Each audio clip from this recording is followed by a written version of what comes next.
అందరికీ నమస్కారం. ఈరోజు మళ్ళీ కూడా నేను నిన్ననే చెప్పాను కదా, ఈరోజు కూడా చర్చకు రారు, చర్చకు ఈ ప్రభుత్వం సిద్ధంగా ఉండదు అని చెప్పాను. అదేవిధంగా ఈరోజు మళ్ళీ మేము వాయిదా తీర్మానం ఇచ్చాము, వాళ్ళు తిరస్కరించడం జరిగింది. వాటి నుంచి చర్చకు రాము అని చర్చకు ముందుకు వచ్చే పరిస్థితి వాళ్ళలో కనిపించలే. ఎందుకంటే చర్చించాలనుకునే వాళ్ళు సిద్ధంగా ఉంటారు చర్చలు జరపాలి అని. కానీ ఎక్కడా కూడా విద్యాశాఖ మంత్రి గారు ఈరోజు హౌస్లోకి వచ్చారు, కానీ డిఎస్సి మీద చర్చ జరపాలని మేము డిమాండ్ చేస్తున్నా కూడా దాని గురించి తనకేమీ సంబంధం లేనట్టుగా ఈరోజు హౌస్లో విద్యాశాఖ మంత్రి గారు ఉన్నారు. ఈరోజు నేను విద్యాశాఖ మంత్రి గారికి ఒకటే అడుగుతున్నా, ఈరోజు డిఎస్సి పారదర్శకంగా జరిగింటే చర్చకు రావడానికి మీకు ఎందుకు అంత భయము నేను అడుగుతున్నా. ఎందుకంటే ఈరోజు మా దగ్గర ఎవిడెన్స్ ఉన్నాయి, ఇందులో అక్రమాలు జరిగాయని, ఇది పారదర్శకంగా జరిగిందని మీరు అంటున్నారు. మీ దగ్గర ఎవిడెన్స్ ఉంటే మా ముందర పెట్టచ్చు కదా, హౌస్లో పెట్టచ్చు కదా, మా ఎవిడెన్స్ మీ ఎవిడెన్స్ కంపేర్ చేస్తాం కదా, ఎవరిది కరెక్ట్ అనేది తేలుతుంది కదా. సో ఇవన్నిటి మీద ఎక్కడా డిస్కషన్ లేకుండా ఈరోజు వాళ్ళు సైలెంట్గా ఉండే పరిస్థితి.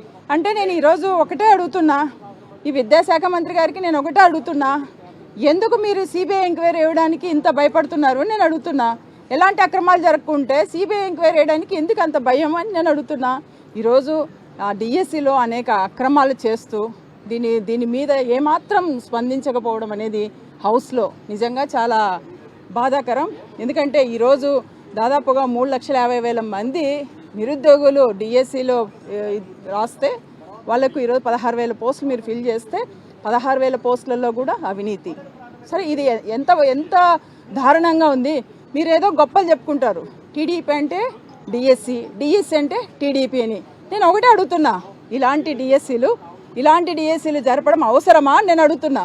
ఎందుకంటే ఈరోజు ఎప్పుడూ కూడా ఈ టీడీపీ అధికారంలో ఉన్నప్పుడు ఎప్పుడూ కూడా డిఎస్సి జరిపినా కూడా ఎప్పుడూ కూడా పెండింగ్సే, ఎప్పుడూ కూడా అనేకమైన అక్రమాలే. ఈరోజు చూసుకుంటే 98 డిఎస్సి మీరు వదిలేసిపోయారు, నిర్దాక్షిణంగా వదిలేశారు వాళ్ళను. ఈరోజు మా జగనన్న అధికారంలోకి వచ్చిన తర్వాత వాళ్ళకు ఉద్యోగాలు కల్పించడం జరిగింది. ఎన్నో ఏండ్లది, దాదాపుగా 20 ఏండ్ల పైన ఉన్న సమస్యను, ఆ పెండింగ్ ఉన్న సమస్యను వాళ్ళ జీవితాలతో మీరు చెలగట్టం ఆడలేదా అని నేను ఈ ప్రభుత్వాన్ని అడుగుతున్నా. ఎందుకంటే గతంలో ఈ ప్రభుత్వం అధికారంలో ఉంది కాబట్టి నేను ఈ ప్రభుత్వాన్ని అడుగుతున్నా. ఎప్పుడు డిఎస్సి వేసినా మీరేదో గొప్పలు చెప్పుకోవడం కాదు, డిఎస్సి అంటే టీడీపీ అనేది. డిఎస్సి అనేది క్లియర్గా పారదర్శకంగా జరిగితేనే దానికి మీరు అధికారంలో ఉన్నా కూడా దానికి న్యాయం చేసినట్టు. ఎప్పుడు మీరు అధికారంలో ఉన్నా కూడా డిఎస్సీలు వేస్తారు, తర్వాత అదే దాంట్లో అనేకమైన పెండింగ్స్ ఉంటాయి, ఏదో ఒక ఇష్యూ నడుస్తూనే ఉంటుంది. ఈరోజు అక్రమాలు అనేది బయటకు వచ్చింది, ప్రత్యేకంగా స్పోర్ట్స్ కోటాలు కూడా.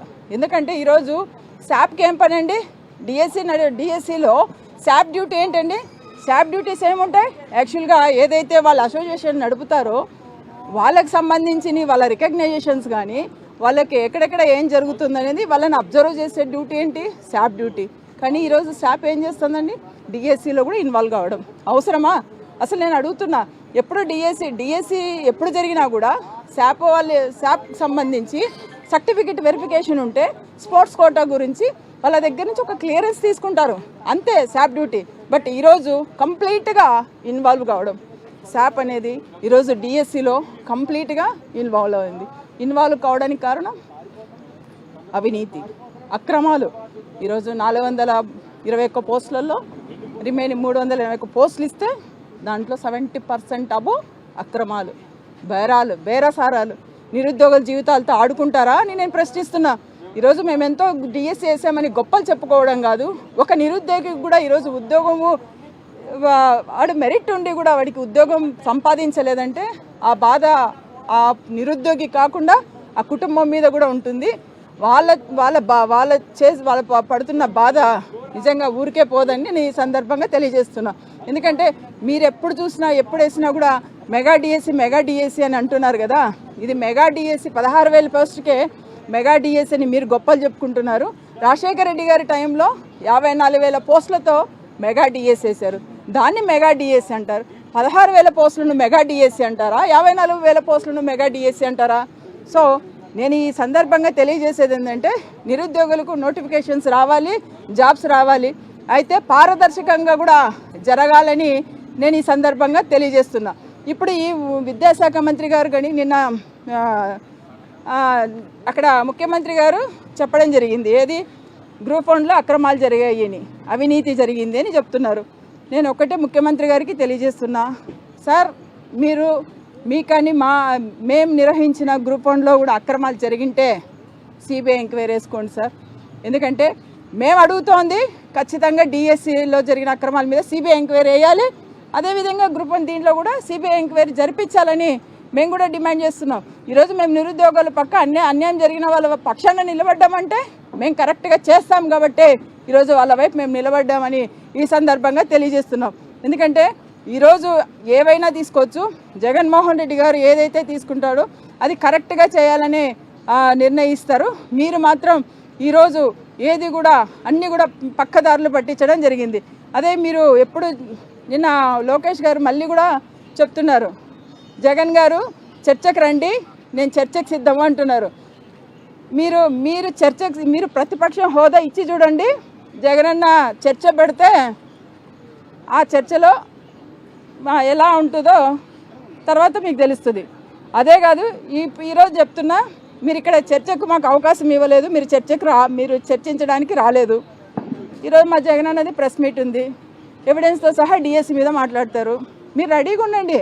ఎందుకంటే మళ్ళీ మా జగన్ అన్న ఏవైతే ఎవిడెన్స్ పెట్టాడో ఆ ఎవిడెన్స్కు సమాధానాల కోసం ఆఫీసర్లను రెడీ చేసుకొని మళ్ళీ ప్రెస్ మీట్కు మీరు కూడా సిద్ధంగా ఉండండి, దానికి సమాధానం చెప్పండి అని నేను ఈ సందర్భంగా అడుగుతున్నా.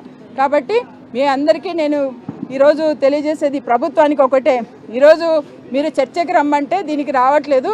మీరు ఇంకా బయటకు వచ్చి ఏం చెప్తున్నారు, సభ్యులు అపోజిషన్లో ఉన్న వైఎస్ఆర్సీపీ సభ్యులు వాళ్ళు ఏ సబ్జెక్టు మీద కూడా చర్చించడానికి రావట్లేదు, వాళ్ళు సభ జరగనీయలేదు అంటున్నారు. ఈరోజు మాకు కూడా అవసరం, వ్యవసాయం మీద మాట్లాడాలి, మహిళల మీద మాట్లాడాలి, నిరుద్యోగుల మీద మాట్లాడాలి, ఉద్యోగుల మీద మాట్లాడాలి, విద్యార్థుల మీద మాట్లాడాలి. ఇన్ని సమస్యలు ఉన్నా కూడా డిఎస్సి మీద ఫస్ట్ చర్చ పెట్టి తర్వాత దీనికి ముందు పోండి అన్నాం. సో ఇవన్నీ కూడా మీరు వదులుకోవడానికి సిద్ధమే అయ్యారు, కానీ దీని మీద చర్చకు మాత్రం మీరు సిద్ధంగా లేరు. మీ మీద మీ రాష్ట్ర ప్రజల మీద మీకు ఏమాత్రం ప్రేమాభిమానాలు ఉన్నా, వాళ్ళకు మేము న్యాయం చేసామని అనుకున్నా, వీటిని డిఎస్సి మీద చర్చకు వచ్చిన తర్వాత కూడా ఇవన్నీ కూడా మీరు యాక్సెప్ట్ చేయొచ్చు. కానీ ఎక్కడా కూడా ఈ ప్రభుత్వము కాంప్రమైజింగ్కి రాకపోగా ఈ 4 days ఈ సెషన్స్ను మమా అనిపించడం జరిగింది. కానీ ఈరోజు ఈ రాష్ట్రంలో ఉద్యోగస్తులందరూ కూడా చాలా బాధపడే పరిస్థితి ఉంది. వాళ్ళకి ఎక్కడా కూడా పిఆర్సీ లేదు, ఐఆర్ లేదు, డిఏ లేవు, ఎరేర్స్ లేవు, అదేవిధంగా చివరికి ఈహెచ్ఎస్ కూడా లేవు. సో ఈ రకంగా ఉద్యోగస్తులను కూడా బాధ పెట్టే పరిస్థితి ఈ ప్రభుత్వం చేస్తుంది. కాబట్టి ఈ ప్రభుత్వానికి నేను ఒక్కటే సూటిగా ప్రశ్నిస్తున్నా, మేము ఈ 4 రోజులు చర్చకు రావాలని మా పోరాటం చేశాం, కానీ మీరు సిబిఐ ఎంక్వైరీ వేసేంత వరకు కూడా మళ్ళీ మేము మా అనేకమైన వేదికలుగా మేము తీసుకొని ఖచ్చితంగా బాధ్యతలకు సపోర్ట్గా నిలుస్తామని ఈ సందర్భంగా తెలియజేస్తూ థ్యాంక్ యూ.